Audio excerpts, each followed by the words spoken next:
Hello दोस्तों, मैं Ramhit right way chemistry के यूट्यूब चैनल पे आप सबों का स्वागत करता हूं। आज क्लास 11th का पहला चैप्टर का 16वां लेक्चर होगा, जिसमें हम आप लोग जिन टॉपिक को डिस्कस करेंगे उसका नाम है मोलरता। आप एक ही लेक्चर में कंप्लीट रूप से मोलरता से रिलेटेड जितने भी न्यूमेरिकल्स क्वेश्चन होंगे उन सभी को अटेंड कर पाएंगे। तो यह लेक्चर क्लास 11th के लिए, क्लास 12th के लिए या जो विभिन्न प्रकार के साइंस से रिलेटेड प्रतियोगिता परीक्षा की तैयारी कर रहे हैं उनके लिए अति महत्वपूर्ण होने वाला है। तो चलिए हम आप लोग स्टार्ट करते हैं आज के लेक्चर को बिना देर किए हुए। लेकिन महत्वपूर्ण बात यह होता है कि पिछले लेक्चर में हम आप लोगों ने क्या क्या पढ़ा, पिछले लेक्चर में हम आप लोगों ने क्या क्या देखा। तो दोस्तों, पिछले लेक्चर में जिस टॉपिक को हम आप लोगों ने पढ़ा था वो टॉपिक क्या था? वो टॉपिक था मोल अंश। और हम आप लोगों ने सीखा था कि बिलियन का मोल अंश x बिलियन का वैल्यू जो होता है वह किसी भी सिचुएशंस में एक होता है। अर्थात किसी भी बिलियन में उपस्थित जितने भी अवयव होते हैं उन सारे अवयव को जोड़ दीजिए तो उसका मोल अंश कितना आ जाएगा? 1 आएगा। 1 से ज्यादा या कम आ गया तो ये बातें गलत हो जाएगा। आप इसके लिए एक महत्वपूर्ण क्वेश्चन भी पढ़े, सिद्ध करें कि बिलियन का मोल अंश इकाई होता है। सिद्ध करें कि बिलियन का मोल अंश इकाई होता है। तो उसमें आप यही सिद्ध करते हैं कि बिलियन का मोल अंश कितना है? 1 है। अब बिलियन में क्या क्या चीजें हो सकता है? विलय हो सकता है, विलायक हो सकता है विलय की संख्या 1 से अधिक हो। वैसे सिचुएशंस में भी आप लोग वर्क कर सकते हैं। तो आज का जो टॉपिक है, प्रीवियस क्लास का टॉपिक तो आपने देख लिया। आज के क्लास में जिन टॉपिक को हम आप लोग डिस्कस कर रहे हैं उसका नाम है मोलरता या मोलारिटी। बहुत बार इसी मोलरता को एक और नाम से जाना जाता है। वह नाम क्या है सर? तो इसे हम आप लोग नाम देते हैं मोलर सांद्रता। मोलरता को कह सकते हैं हम क्या? मोलर सांद्रता कह सकते हैं। तो इसका दूसरा नाम भी आप याद रखिए। चलिए अब हम लोग लेक्चर को चालू करते हैं और शुरुआत करते हैं टॉपिक से। टॉपिक का नाम क्या है? मोलरता। इसके डेफिनेशन से एक एक बिंदु हम देखेंगे। कोई भी ऐसा चीज नहीं होगा जिसे हम लोग स्किप करेंगे, कुछ भी नहीं स्किप होने वाला है। प्रॉपर एक एक पॉइंट्स यहाँ पर आने वाला है। मोलरता या मोलरिटी किसे कहते हैं तो वो देखिए, हम ना एक बिलियन लेते हैं। ये 1 बिलियन है और इस बिलियन का कितना लीटर आयतन लेते हैं सर? 1 लीटर लेते हैं। कितना लीटर लेते हैं? 1 लीटर आयतन में उपस्थित किसका मोल? जो भी इसके अंदर विलय का मोल होगा उसी विलय के मोल को हम क्या कहेंगे? तो उस विलय के मोल को कहेंगे मोलरता। तो चलिए देखते हैं मोलरता किसे कहते हैं। तो किसी बिलियन के, चाहे कोई भी बिलियन हो, किसी बिलियन के प्रति 1 लीटर आयतन में, प्रति 1 लीटर आयतन में उपस्थित विलय के मोल को, विलय के मोल को क्या कहते हैं सर? तो विलय के मोल को मोलरता कहते हैं। इसे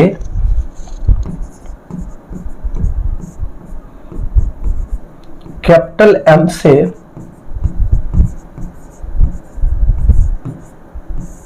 सूचित किया जाता है।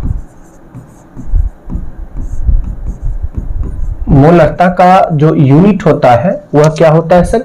कैपिटल M होता है, सॉरी मात्रक होता है कैपिटल M। कैपिटल M से हम आप लोग इसे सूचित करेंगे। अर्थात हम चाहें तो यहां लिख सकते हैं मोलरता बराबर N विलय, विलय का मोल बटा V बिलियन, बिलियन का आयतन। ये बातें हम प्रॉपर रूप से लिख सकते हैं। लेकिन यह बिलियन का आयतन किस में होना चाहिए? लीटर में होना चाहिए। चलिए अब थोड़ा सा इसे और एलिब्रेट करते हैं। इसको हम आप लोग सिंबल के फॉर्म में भी लिख सकते हैं ऐसे करके, M बराबर विलय के मोल को स्मॉल n और बिलियन के आयतन को भी इस प्रारूप में लिख सकते हैं। अब थोड़ा और इसे एलिब्रेट करते हैं और चीजें देखते हैं। हम आप विलय के मोल को क्या लिख सकते हैं सर? तो विलय के मोल को लिख सकते हैं विलय का भार बटा विलय का अनुभार। तो इसको हम लिख लेते हैं विलय का भार बटा क्या? अनुभार। बहुत सिंपल सी बात होती है सर कि आपको अगर किसी का भी मोल निकालना हो तो उसके दिए गए भार में आप अनुभार से क्या करिए? भाग दे दीजिए, तो क्या निकल जाएगा? उसका मोल कैलकुलेट होकर आ जाएगा। थोड़ा सा और आगे बढ़ते हैं और चीजों को समझते हैं। अब इमेजिनेशन करिए भी बिलियन, बिलियन का आयतन जो है वह लीटर के बजाय मिलीलीटर में हो, तो डेफिनेशन तो कहता है कि लीटर में चाहिए, तो हमें 1000 से क्या करना पड़ेगा? भाग देना पड़ेगा। अब इसी को हम सिंबॉलिक टर्म में ले जाते हैं, तो फाइनली लिख लेते हैं, मान लेते हैं कि विलय का भार x ग्राम है। आप शुरू से ही इस चैप्टर में भार को x मानते आए हैं, तो हम भी मान लेंगे x ग्राम है। अनुभार क्या? WT गुना 1000। 1000 कहां से आया भाई? तो ये नीचे वाला 1000 जंप करके कहां चला जाएगा? जब इसको हम व्यवस्थित करेंगे ऊपर चला जाएगा, बटा V इन ml, बिलियन का आयतन मिलीलीटर में। तो ये कंप्लीट फॉर्मूला हो गया। किसका कंप्लीट फॉर्मूला हो गया? मोलरता का कंप्लीट फॉर्मूला हो चुका है। आप चाहें तो इसी मोलरता का एक और फॉर्मूला लिख सकते हैं, और m बराबर x बटा WT, विलय का भार बटा अनुभार, गुना 1 बटा V इन लीटर। बिलियन का आयतन किस में होना चाहिए? लीटर में होना चाहिए। तब आपको 1000 से भाग देने की कोई आवश्यकता नहीं है, क्योंकि ऑलरेडी ये बिलियन का आयतन यहीं से लीटर में है, मिलीलीटर में एक्सचेंज किया ही नहीं गया। तो आपने यहां क्या समझा? आपने समझा सर कि किसी बिलियन के 1 लीटर आयतन में उपस्थित विलय के मोल को क्या कहते हैं? मोलरता कहते हैं, या फिर क्या कहते हैं? मोलर सांद्रता कहते हैं। इसको हम आप लोग किससे सूचित करेंगे? कैपिटल M से सूचित करेंगे, अर्थात कैपिटल M बराबर विलय का मोल बटा बिलियन का आयतन। वो बिलियन का आयतन किसमें? लीटर में। और विलय के मोलरता को ये बिलियन के मोलरता को कैलकुलेट करने के लिए मोल को हम लिख सकते हैं विलय का भार बटा अनुभार। इससे हमें मोल कैलकुलेट होकर आ जाएगा। और बिलियन का आयतन लीटर में ना होकर मिलीलीटर में हो तो 1000 से डिवाइड कर देंगे, 1000 से जैसे भाग देंगे तो वह मिलीलीटर अपने आप किसमें कन्वर्ट हो जाएगा? लीटर में। जैसे मान लीजिए कि कहीं पर 500 मिलीलीटर है और उसमें हम 1000 से भाग दे देते हैं, तो यह डेटा अब ऑलरेडी किस में कन्वर्ट हो चुका है?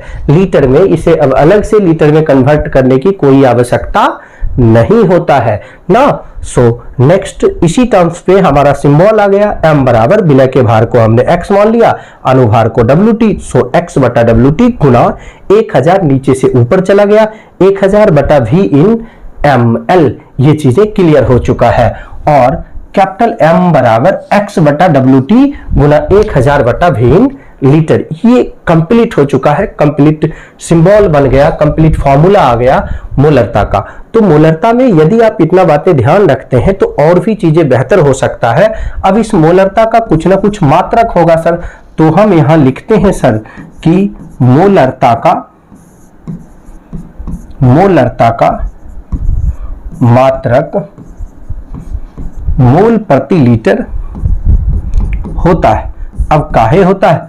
मान लीजिए कि हमारे पास 2 नंबर के लिए ना क्वेश्चन आ गया, मोलरता का मात्रक ज्ञात करें। तो हम कैसे ज्ञात करेंगे सर? तो बहुत सिंपल सी बात है कि चूंकि मोलरता बराबर n विलय यानी विलय का मोल भट्टा V बिलियन, बिलियन का आयतन, इसलिए मोलरता बराबर विलय का मोल, मोल का मात्रक मोल होगा और आयतन का मात्रक लीटर होगा। इसलिए मोलरता बराबर मोल प्रति लीटर और मोल लीटर इनवर्स ना। ये चीजें कंप्लीट हो चुका है। तो मोलरता में आपने मोलरता का सूत्र देख लिया। देखिए मोलरता कैसे कैसे ज्ञात कर सकते हैं। सबसे पहले मोलरता हम इस फॉर्मूला से कैलकुलेट कर सकते हैं। यदि हमें विलय का मोल और बिलियन का आयतन दिया हो तो फाइनली m बराबर n बटा v से ज्ञात कर सकते हैं। दूसरा कि अगर विलय का मोल ना दे दिया हो, बिलियन का कंपोजिशन दिया हो कि उसमें बिलियन इतना ml है या लीटर है, विलय इतना है, तो आप इस फॉर्मूला से विलय के भार बटा अनुभार गुना 1000 बटा v in ml से कैलकुलेट कर सकते हैं।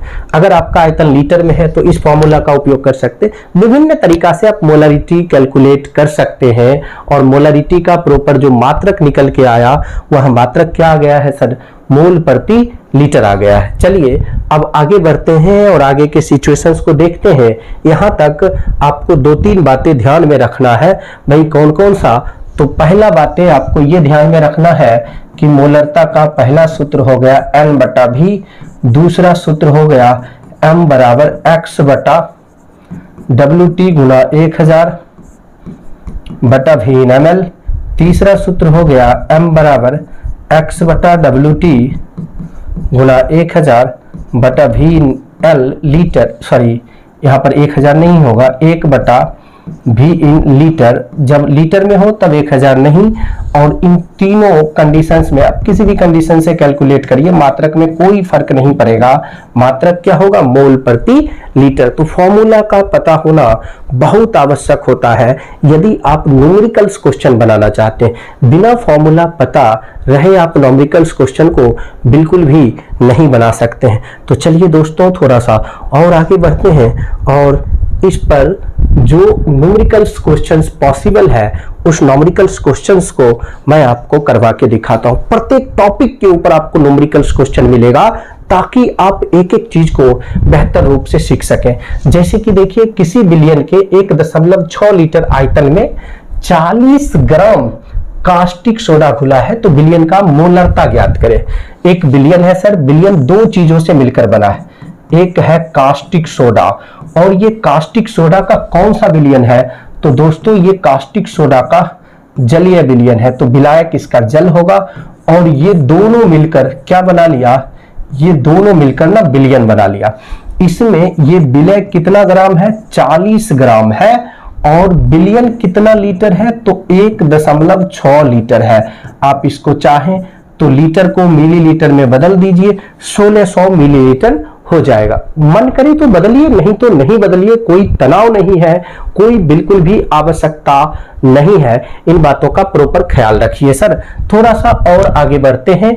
चूंकि कहता है बिलियन का क्या निकालिए, तो इस बिलियन का मोलरता निकालिए। और मोलरता निकालने के लिए विलय का अनुभार का होना बहुत आवश्यक है। तो हम इस विलय का ना अनुभार निकालेंगे। सोडियम का परमाणु भार कितना होता है? तो दोस्तों सोडियम का परमाणु भार 23 होता है, ऑक्सीजन का परमाणु भार 16 होता है। एक एक ही है तो अलग से कुछ लेने की, गुना भाग करने की आवश्यकता है नहीं। हाइड्रोजन भी एक है तो हाइड्रोजन का भी परमाणु भार 1 हो गया और सबको हम जोड़ देंगे तो ये टोटल आ जाएगा 40 ग्राम प्रति मोल। अब निकालना क्या है? मोलरता। तो चूंकि मोलरता बराबर X बटा WT गुना 1000 बटा V in ml, ये हमारे पास सूत्र है, इसलिए मोलरता बराबर X 40, WT भी 40 गुना 1000। और बिलियन का आयतन की अगर चर्चा करें तो ये 1600 मिलीलीटर में है सर। तो आप देखो 40 कैंसिल हो गया, 20 कैंसिल हो गया, 2 से कट कर लेंगे 5 होगा, 2 से कट कर लेंगे 8 होगा। तो क्या बचेगा सर? 5/8, यानी 5 में हम 8 से भाग दे देंगे तो 0 भाई दे दो भाग, 0.8 छक 48, 6 कितना बच रहा है? 2, 8 दूना 16, 4 बच रहा है, 8 25 40, तो 0.625 मोल प्रति लीटर इसका मोलरता हो जाएगा। तो बहुत आसान होता है न्यूमेरिकल्स को बनाना, बस आप उसे स्टेप वाइज वर्क करिए। जब तक आप स्टेप वाइज वर्क नहीं करेंगे तब तक चीजें आपको डिफिकल्ट लगेगा। आप एकाएक कुछ नहीं सीख सकते हैं बिना मेहनत किए हुए। तो मेहनत करिए। आप बिना मेहनत के अगर कुछ चीजें सीखना चाहेंगे तो वो हवाई होगा, वो बिना सिद्धांत के होगा। और बिना सिद्धांत का कोई चीज अगर आप कुछ समय के लिए सीख भी गए तो जल्दी भूल जाएंगे। तो जरूरी है कि आप नियम के साथ चीजें सीखिए, नोटबुक में नोट करिए और हर एक चीजें स्किप किसी चीज को मत करिए। शुरू से रेगुलर से अगर आप इसके पीछे के लेक्चर को नहीं अटेंड किए तो आज ही यदि आप चाहते हैं सीखना चैप्टर को ना, तो पहला लेक्चर से पूरे लेक्चर को कंप्लीट कीजिए, फिर यहां तक पहुंचिए। तो चलिए मैं आपको अब ले चलता हूं अगले प्रश्न की ओर और बताता हूं कि भाई इस पर अगला प्रश्न क्या पॉसिबल है और उसको हम किस प्रकार से बना सकते हैं। दोस्तों देखिए, ये अगला प्रश्न जो है वह क्या कहता है, 400 ml जलीय विलयन में कितना ग्लूकोज घुला होगा। कहता है कि 400 ml विलयन है, उसमें कितना ग्लूकोज घुला होगा जिससे विलयन का मोलरता 0.8 मोल प्रति लीटर हो जाए। कहने का मतलब कि विलयन में ग्लूकोज है, ग्लूकोज का सूत्र क्या है, C6H12O6 और ये किसमें घुला है, जल में, चूंकि जलीय विलयन है और ये दोनों मिलकर बना क्या रहा है, विलयन बना रहा है। और ये जो विलयन बना रहा है ना सर, इस विलयन का आयतन दिया है कि कितना ml है, 400 ml है। अब कितना ग्लूकोज है, कितना पानी है, ये बातें क्लियर नहीं है, लेकिन दोनों मिलाकर कितना है, तो दोनों मिलाकर 400 है। अब कहता है कि इसमें कितना ग्लूकोज घुला है, तो बताइए ग्लूकोज का भार क्या होगा, x क्या होगा, ताकि विलयन का मोलरता जो हो जाए वह 0.8 मोल प्रति लीटर हो जाए। तो मोलरता दिया है, मोलरता की सहायता से हम विलय का भार निकाल सकते हैं। उससे पहले ना हमें विलय का अनुभार कैलकुलेट करना होगा। सर किस प्रकार से हम विलय का अनुभार कैलकुलेट करेंगे, तो जैसे अनुभार निकालते हैं वैसे निकालेंगे।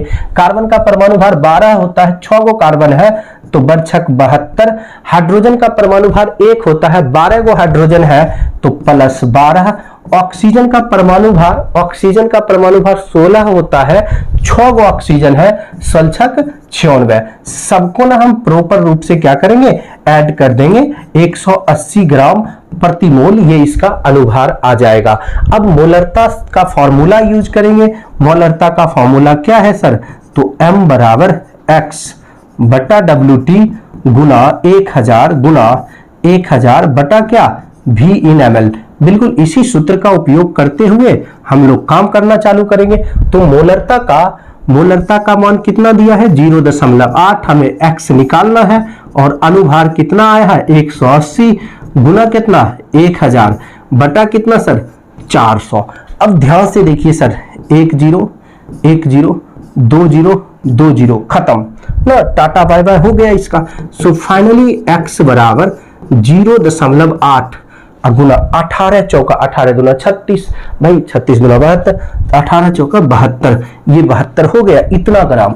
अब आप जैसे ही गुना कर लेंगे ना, तो गुना कर लेंगे तो वो चीजें क्लियर हो जाएगा। देख लीजिए कैसे, तो जैसे गुना करेंगे 8 दूना 16, 8 सत्ते 56, 1 57, एक अंक के बाद दशमलव है तो दशमलव लगा देंगे। 57.6 ग्राम अगर ग्लूकोज इस विलयन में घुला हो, जिस विलयन का आयतन 400 ml है, तो उसका मोलरता 0.8 मोल प्रति लीटर हो जाएगा। जल्दी से इसका स्क्रीनशॉट आप रख लीजिए।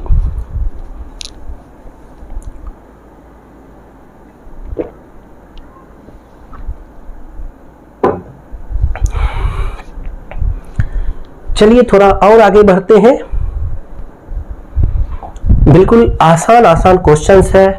अब अगला टॉपिक जो है, यानी आपने उस पर न्यूमेरिकल्स तो देख लिया, ऐसा नहीं कि मोलरता में उसी फॉर्मूला के ऊपर केवल न्यूमेरिकल्स बनना है। मोलरता में बहुत सारे कंडीशंस के जरिए न्यूमेरिकल्स बनना होता है।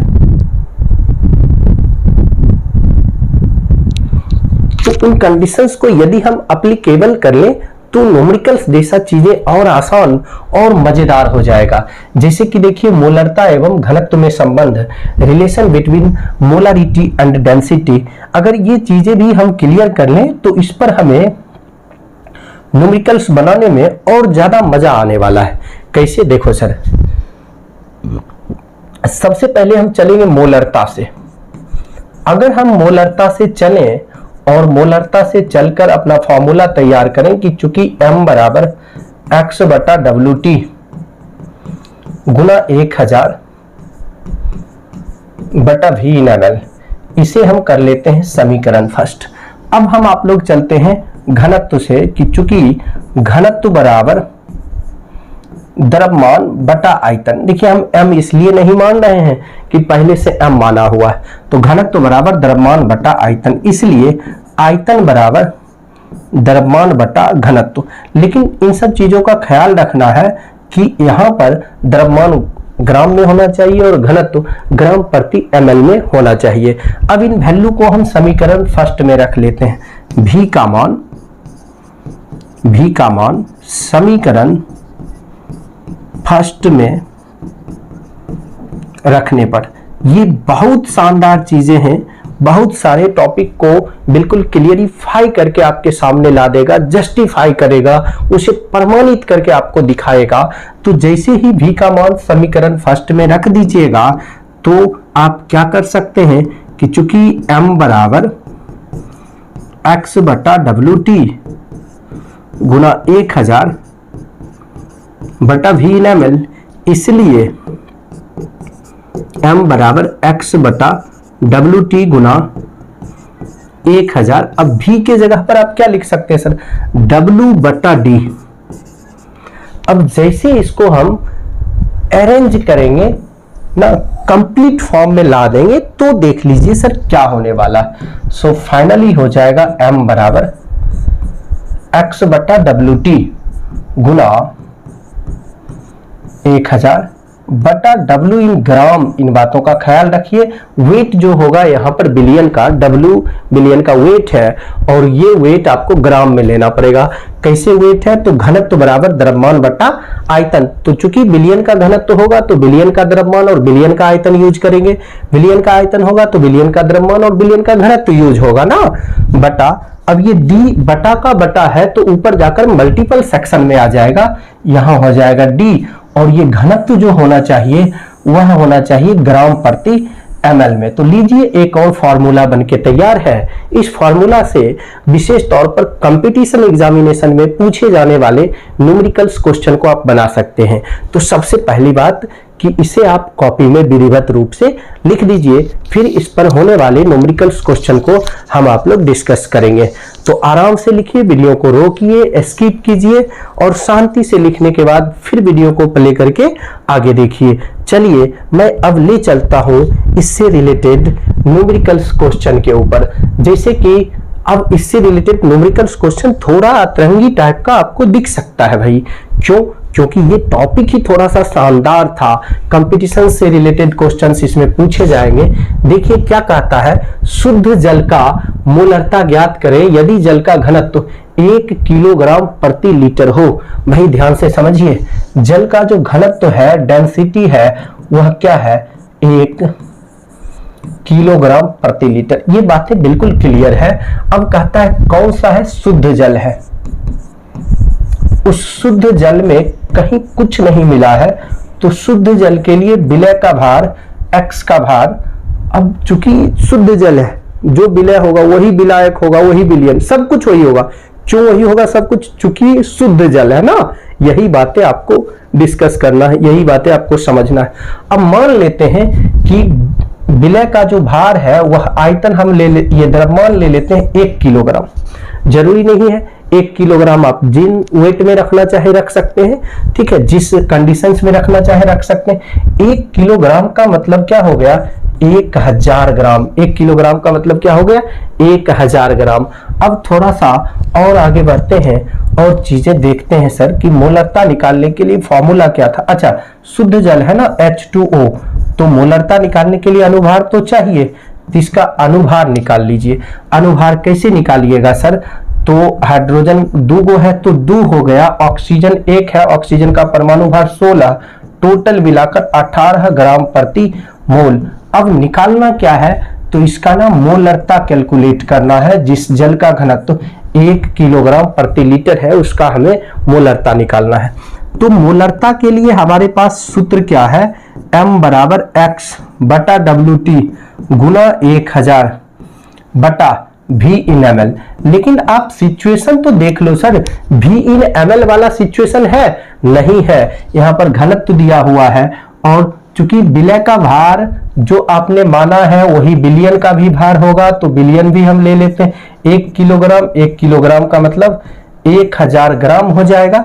हम किलोग्राम में चीजें इसलिए रख रहे हैं कि हमारा डेंसिटी जो है ना, वो डेंसिटी किलोग्राम प्रति लीटर में है, तो इन बातों का ध्यान रखना है। गुना ये बटा W इन ग्राम और गुना D। अब देखिए समस्या क्या होगा, अगर आप ये किलोग्राम में रखिए, ये ग्राम में रखिएगा और इसको किलोग्राम प्रति लीटर में रखिएगा, लफड़ा होगा कि नहीं होगा? क्यों? क्योंकि ये ग्राम में है सर, ये किसके अंदर है? ग्राम के अंदर है। तो इसको ना आप ऐसे लिखिए सर, इसको हम आप ऐसे लिख देंगे 1 बटा W इन किलोग्राम। चीजें आपको समझ में आ रहा होगा, क्योंकि जब आप ml ये लीटर को ml में नहीं बदलते थे तो 1 लिखते थे, उसी प्रकार से हम किलोग्राम को ग्राम में नहीं बदले हैं तो 1 लिखेंगे, गुना क्या? D। अब सभी वैल्यू को इसमें रख दीजिए। सो m बराबर, अब देखिए सर विलय का भार, लेकिन विलय का भार, यहां विलय का भार हमेशा ग्राम में रखते हैं। कितना ग्राम है? 1000 ग्राम है, बटा अनुभार 18 ग्राम प्रति मोल है। क्यों रखते हैं? क्योंकि अनुभार हमेशा ग्राम में ही लिखा जाता है, गुना 1 बटा बिलियन का वेट भी 1 किलोग्राम और डेंसिटी भी 1। तो इन सब से कोई फर्क नहीं पड़ना, ये सब कैंसिल हो जाएगा। अब कट कर लीजिए, ये 500 हो गया, ये 9 हो गया। तो सर बच क्या रहा है? प्रॉपर 500 बटा 9। कितना बच रहा है? 500 बटा 9। अब 500 में आप 9 से भाग दे दीजिए, 9 पचे 45, 5 उतर गया, फिर 50 हो गया, फिर से क्या हो जाएगा? 9 पचे 45, 5 उतर गया, दशमलव डालिए, फिर 50 हो जाएगा, 9 पचे 45, चलते रहेगा। 55.55 मोल प्रति लीटर। तो ये 55.55 मोल प्रति लीटर क्या होगा सर? शुद्ध जल का मोलरता होगा। इन बातों का ध्यान रखना है। चलिए थोड़ा और आगे बढ़ते हैं और देखते हैं कि इससे रिलेटेड और भी क्वेश्चन क्या है। तो बिल्कुल है सर, देखिए दूसरा क्वेश्चन उससे भी शानदार क्वेश्चन है, उससे थोड़ा बेहतर क्वेश्चन है। क्वेश्चन क्या कहता है? 98% H2SO4 भारानुसार वाले जलीय विलयन का मोलरता ज्ञात करें यदि विलयन का घनत्व 1.8 ग्राम प्रति ml हो। भाई क्या सिचुएशन है? सिचुएशन है H2SO4 जल में घुला है और ये जल में घुलकर एक विलयन बनाया है। ये क्या बनाया है? विलयन बनाया है, जिसमें ये विलय जो है वह 98% है, तो विलायक 2% है। मान लेते हैं विलयन का वेट 100 ग्राम है, माना कि विलयन का वेट कितना ग्राम है? 100 ग्राम है। ऐसी सिचुएशंस में हमारा जो विलय होगा 100 का 98% कितना हो जाएगा? 98 ग्राम होगा। तो कहता है विलयन का क्या निकालिए? मोलरता निकालिए। और इसका घनत्व दिया है, कितना दिया है? 1.8 ग्राम प्रति ml। तो निश्चित रूप से इसका मोलरता निकाल सकते हैं, क्योंकि इसका भार पता चल चुका है, तो अनुभार तो हम निकाल ही लेंगे। हाइड्रोजन 2 है, 2। सल्फर का परमाणु भार 32 होता है, ऑक्सीजन का परमाणु भार 16 होता है। और क्या वो ऑक्सीजन है? 4 गो ऑक्सीजन है, तो 16 चौका कितना हो जाएगा? 64 हो जाएगा। इस सभी को अब हम क्या करेंगे? ऐड कर लेंगे। तो जैसे जोड़ेंगे ना तो ये भी आ जाएगा 98 ग्राम प्रति मोल। अब मोलरता निकालना है, डेंसिटी दिया है, वेट दिया है, तो हम निश्चित रूप से प्रॉपर फॉर्मूला लगाएंगे क्या कि चूंकि मोलरता बराबर x बटा WT गुना 1000 बटा W इन ग्राम गुना D। इसी सूत्र का उपयोग करेंगे ना सर, क्योंकि डेटा इसी के अकॉर्डिंग टू है। तो मोलरता बराबर है विलय का भार कितना है? 98। अनुभार भी देखिए संयोग से कितना आ गया? 98 आ गया, गुना 1000। अब ये देखिए विलयन का भार कितना है? 100। घनत्व कितना है? 1.8 है सर।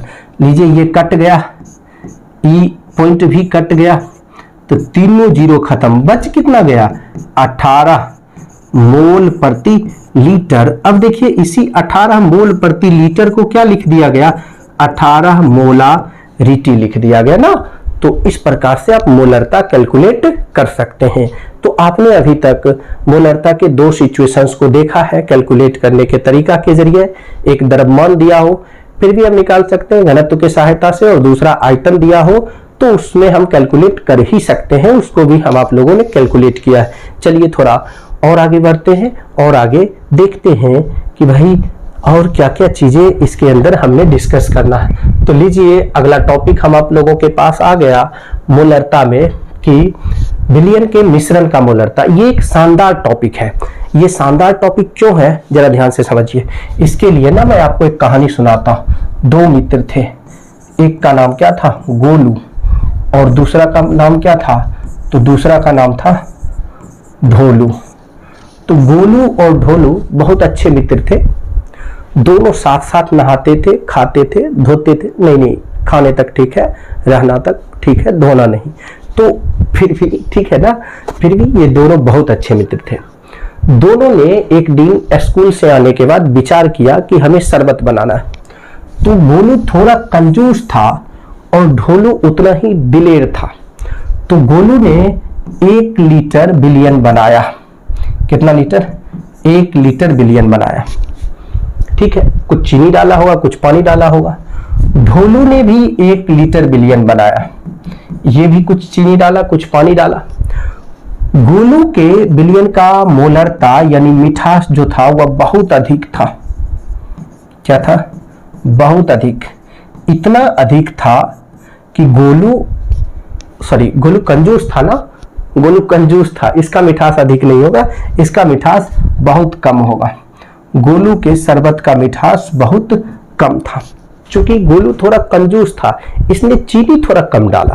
थोड़ा क्या, बहुत ही कम डाल दिया। मतलब ये समझिए कि 1 लीटर बिलियन में या 1 लीटर जल के अंदर इसने मात्र 10 ग्राम चीनी डाला। भाई इतना भी लाइफ में कंजूस होना ठीक बात नहीं है, लेकिन ये है, ठीक है। इसने 10 ग्राम चीनी डाला। और ढोलू थोड़ा दिलेर है, इसने 1 लीटर पानी के अंदर पूरे 400 ग्राम चीनी डाल दिया। तो इसका मोलरता जो है वह बहुत अधिक हो गया।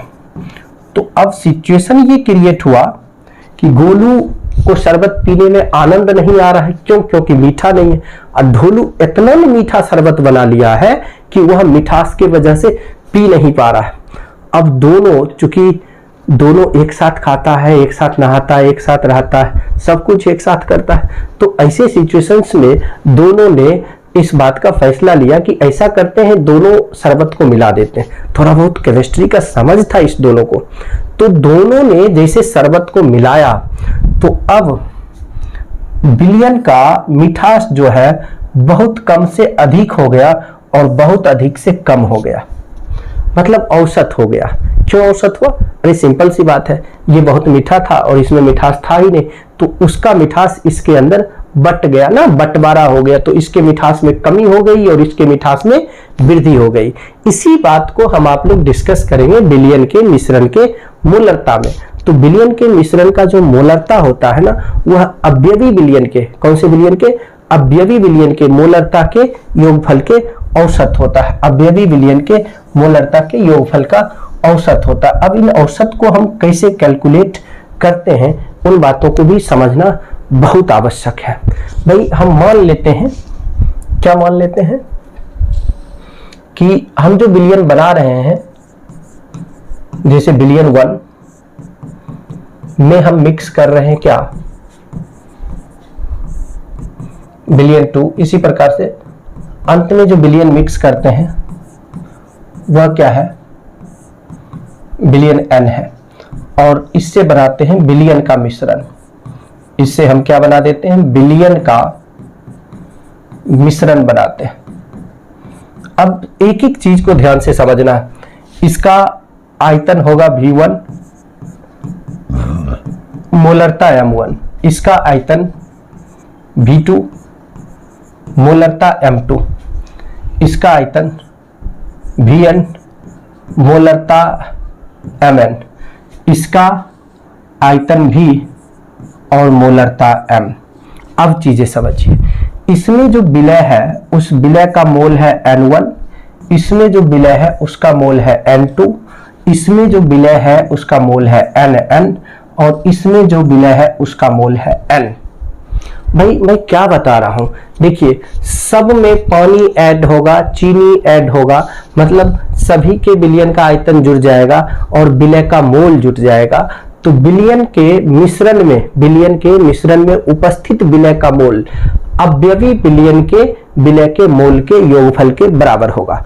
तो भाई ये यहाँ पर सिद्धांत लागू होगा क्या, बिलियन के, ये पॉइंट हमें लिखना बहुत आवश्यक पड़ेगा, बिलियन के मिश्रण के विलय का मोल,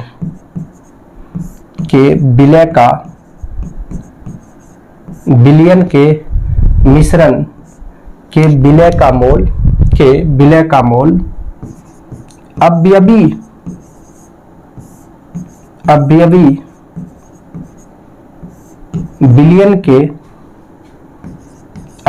बिलियन के विलय के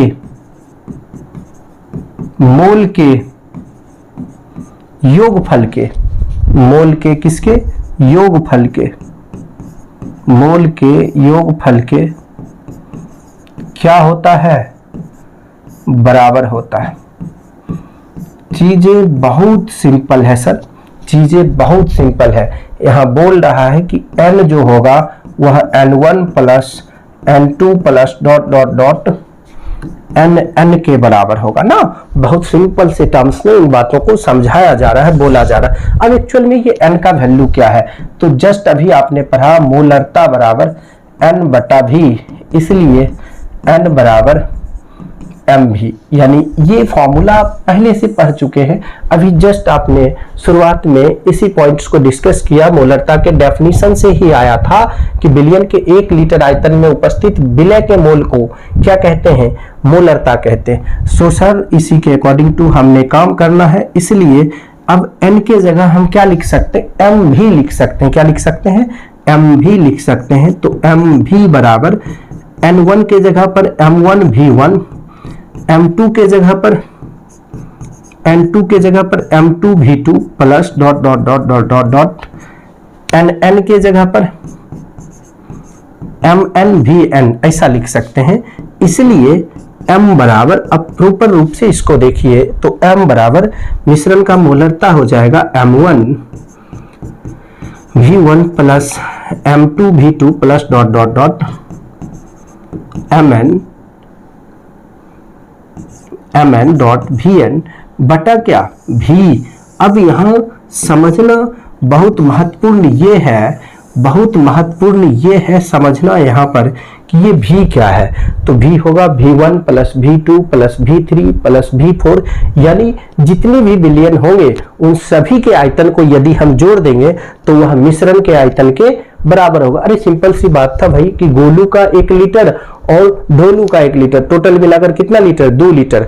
तो अब क्या हमें हमेशा इतना बड़ा फॉर्मूला लिखना पड़ेगा, नहीं भाई, हमने जितना बिलियन लेंगे उतना लिखेंगे। m1 v1 plus m2 v2 बटा v1 प्लस v2, ऐसा लिख सकते हैं। अगर 3 बिलियन है तो m1 v1 plus m2 v2 plus m3 v3, 4 billion है तो m4 v4 तक, ऐसा करके चलेंगे। और v के जगह पर वही v1 plus v2 plus v3, जितना बिलियन होगा उसको जोड़ देंगे। तो प्रॉपरली एक फॉर्मूला बन गया, जिस फॉर्मूला के जरिए हम आप लोग वर्क कर सकते हैं बिलियन के मिश्रण का मोलरता निकालने में। तो आप इसे पहले आराम से अपने कॉपी में नोट करिए। कॉपी में नोट करने के बाद प्रॉपर रूप से इस क्वेश्चन को हम आप लोग डिस्कस करेंगे। तो चलिए सर आगे बढ़ते हैं और देखते हैं कि इस पर किस तरह का क्वेश्चन पॉसिबल है। देख रहे एक एक टॉपिक के ऊपर क्वेश्चन को बेहतर रूप से लिया जा रहा है ताकि आपको समझने में कहीं कोई भी दिक्कत ना हो, किसी तरह का तनाव का सामना ना करना पड़े। आपको तनाव मुक्त बनाने के लिए एजुकेशन को बहुत ही सिंपल और सरल रूप से आपके सामने मैं प्रस्तुत कर रहा हूं। आप जितना टाइम चाहे उतना टाइम देख सकते हैं। यही फायदा है कि आप जब वीडियो लेक्चर अटेंड करते हैं, ऑफलाइन क्लासेज के अंदर आप बार बार चीजें रिपीट नहीं करवा सकते हैं। ऑनलाइन क्लासेज के अंदर आप चीजें बार बार रिपीट करके देख पाते हैं, तो इसका फायदा मिलता है। हालांकि ऑफलाइन के अपने एडवांटेज हैं और ऑनलाइन के अपने एडवांटेज हैं, दोनों का अलग अलग अर्थ है, दोनों अपने जगह पर बहुत बेहतर है। सो सर देखिए 1.2 मोल प्रति लीटर मोलरता वाले 400 ml बिलियन में, दोस्तों 1 बिलियन है जिसका आयतन कितना है, v1 है 400 ml, और इसका जो मोलरता लिया जा रहा है m1 वो है 1.2 मोल प्रति लीटर।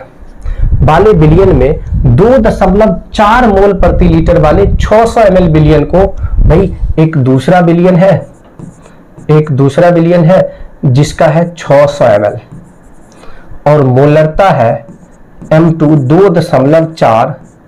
2.4 मोल प्रति लीटर को मिलाने पर मिश्रण का मोलरता कितना होगा। इस दोनों को कहता है कि मिला दीजिए और मिलाने के बाद मिश्रण का मोलरता कितना होगा।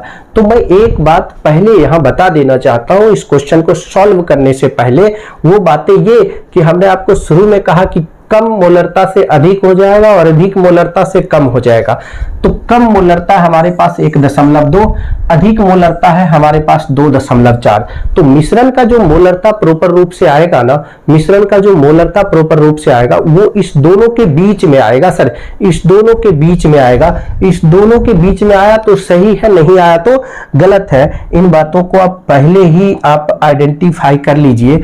तो चलिए अब मिश्रण का मोलरता कैलकुलेट करते हैं। तो चूंकि मोलरता बराबर M1 V1 plus M2 V2 बटा V1 प्लस V2 ना, ऐसा हम कर सकते हैं। तो इस फॉर्मूला के अंदर हम वैल्यू को पुट कर देते हैं। M1 का वैल्यू कितना है 1.2 है।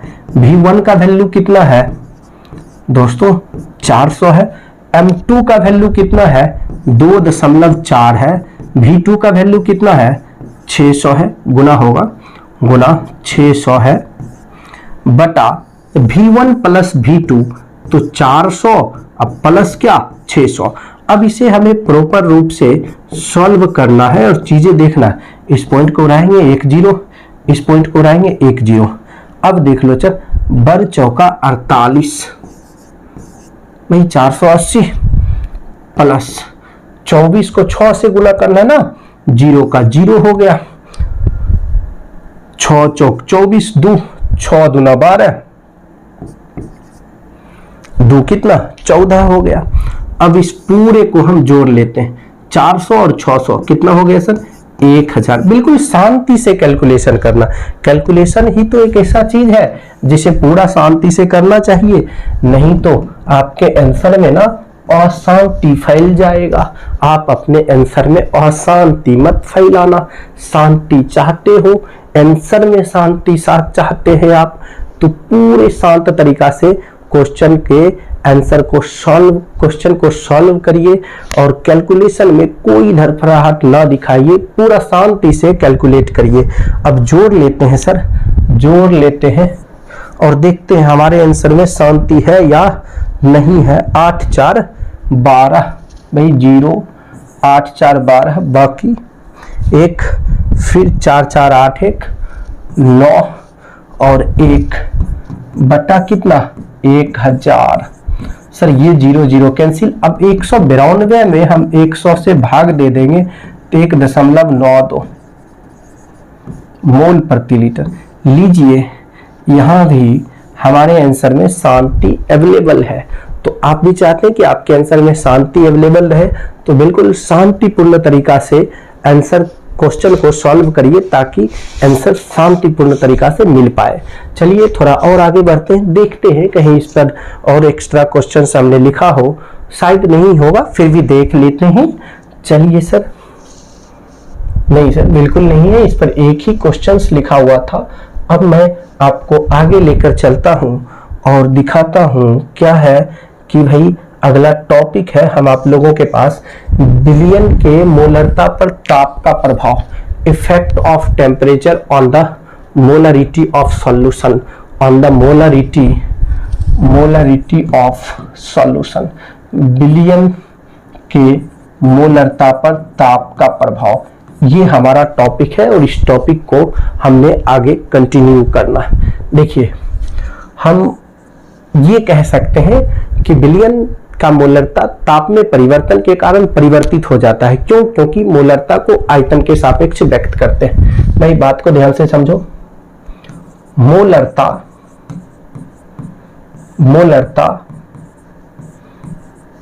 ताप में परिवर्तन के कारण, ताप में परिवर्तन के कारण परिवर्तित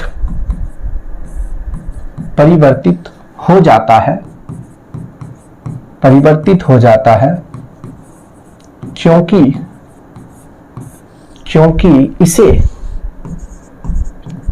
इसे बिलियन के आयतन के सापेक्ष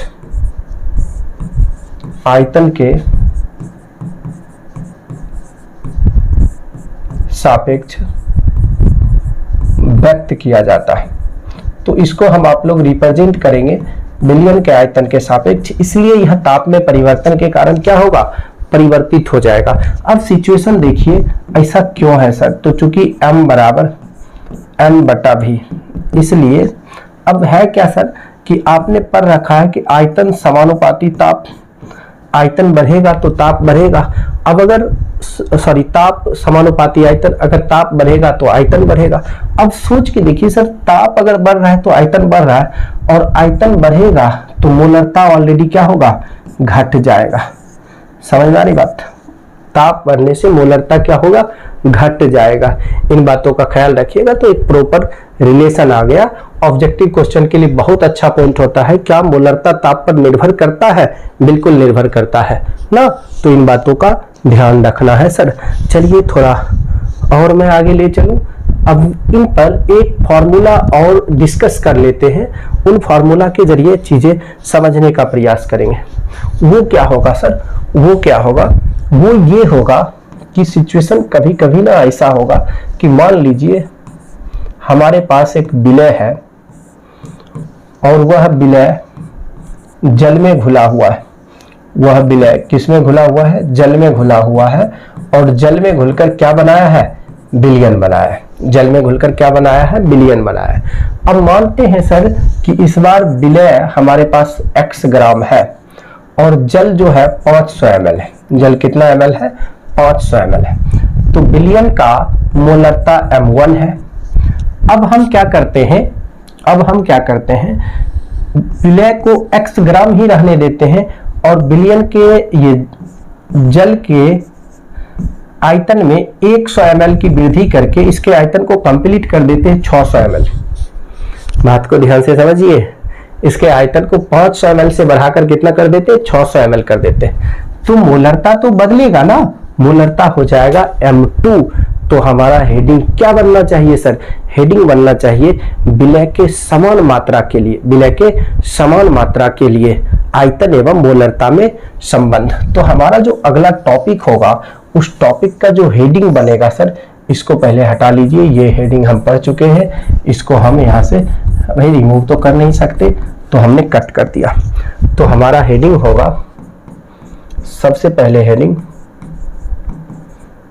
विलय के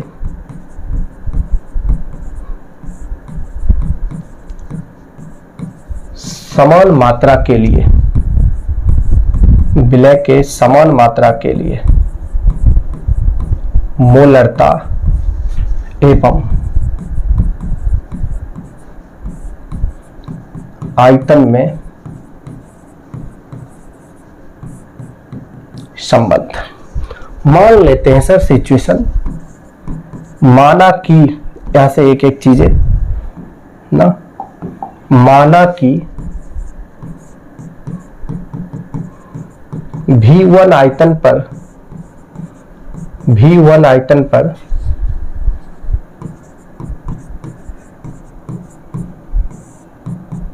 मोलरता m1 एवं V2 आयतन पर